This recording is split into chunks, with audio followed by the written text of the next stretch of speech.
வணக்கம் ஃப்ரெண்ட்ஸ். நம்ம அடை பருப்பு அடை செய்ய போகிறோம்.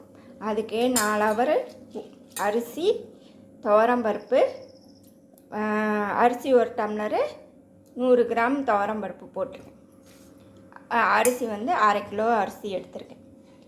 அரிசி 1/2 கிலோ, 100 கிராம் துவரம்பருப்பு ரெண்டையும் 4 ஹவர் ஊற வச்சுருக்கிறேன்.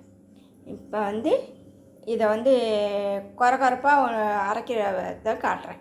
இதில் வந்து பெருஞ்சீரகம் கொஞ்சோண்டு 1 ஸ்பூன் போட்டிருக்கேன். கொஞ்சோண்டு கருவேப்பிலை, கொத்தமல்லி, கொஞ்சோண்டு ஒரு 4 வரமிளகா. இது காஷ்மீர் மிளகா வந்து சிவப்பை கொடுக்குறக்காட்டி ஒரு 3 காஷ்மீர் மிளகா. இஞ்சி பூண்டு ஒரு 4 பல், சின்ன வெங்காயம் கொஞ்சம் உரித்து வச்சுருக்கிறேன். எல்லாத்தையும் இப்போ கொரகொரப்பாக அரைச்சிட்டு காட்டுறேன். இதில் கொஞ்சோண்டு தேங்காயும் கொஞ்சம் வெட்டி வச்சுருக்கிறேன். இதோட சேர்த்து எல்லாத்தையும் கொஞ்சம் கொரகொரப்பாக அரைக்கும். இப்போ பார்த்துக்கோங்க, இந்த மாதிரி கொரகொரப்பாக அரைச்சிருக்கேன். தண்ணியை வடி வச்சுருக்கேன், இதில் போட்டிருக்கேன்.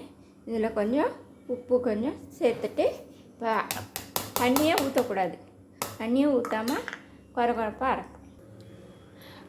கொஞ்சம் அரைச்சிட்டேன். இன்னும் கொஞ்சம் தட்டுற மாதிரி இருக்கணும். அதுக்காக இதில் கொஞ்சோண்டு தண்ணி அளந்து வச்சுருக்கிறேன். கொஞ்சோண்டு தான் ஊற்றணும், நிறைய ஊற்றக்கூடாது. நம்ம அரைச்சி வச்ச அந்த ஒன்றும் பாதியமாக இருக்குதுல்ல, அதையும் சேர்த்து ஒரு சுற்று போட்டு வச்சுருக்கிறேன். இன்னும் கொஞ்சம் பாதி இருக்குது. இதையும் அரைச்சிட்டு மொத்தமாக நான் காட்டுறேன். இதுக்கு வெள்ளை துணியை எடுத்து ஈர நனைச்சி வச்சுருக்கிறேன். தட்டி வச்சுருக்கேன். எண்ணெய் காஞ்சிச்சு, ஆனால் ஸ்லோவாக தான் சுடணும். இதுக்கு புழுங்கல் அரிசி, துவரம்பருப்பு தான். நீங்கள் வீட்டு சாப்பாட்டு அரிசி இருந்தாலும் பண்ணலாம், சூப்பராக இருக்கும். இது எங்கள் வீட்டில் எல்லாருக்குமே பிடிக்கும். எப்படி போடுறேன்னு பாருங்கள். தட்டி போட்டிருக்கேன், எப்படி எழுந்திருக்கு பாருங்கள். அப்படியே பரட்டி விட்டுருக்காங்க. ஆனால் இது ஸ்லோவாக வச்சு தான் சுடணும், ஃபாஸ்ட்டாக வச்சுலாம் சுடக்கூடாது. உங்கள்கிட்ட புழுங்கல் அரிசி, வீட்டு சாப்பாட்டு அரிசியை வச்சு கூட செய்யலாம். நான் வந்து இட்லி அரிசி தான் போட்டிருக்கேன்.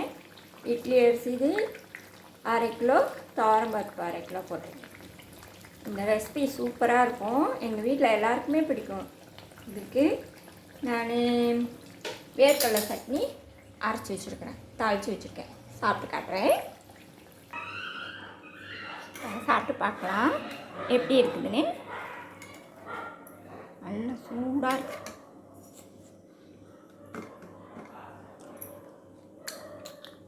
வெறுமையாக சாப்பிட்றதுக்கும் டேஸ்ட்டாக இருக்கும், சட்னியோடும். அதுவும் வேர்க்கடலை சட்னிக்கும் சூப்பராக இருக்கும்.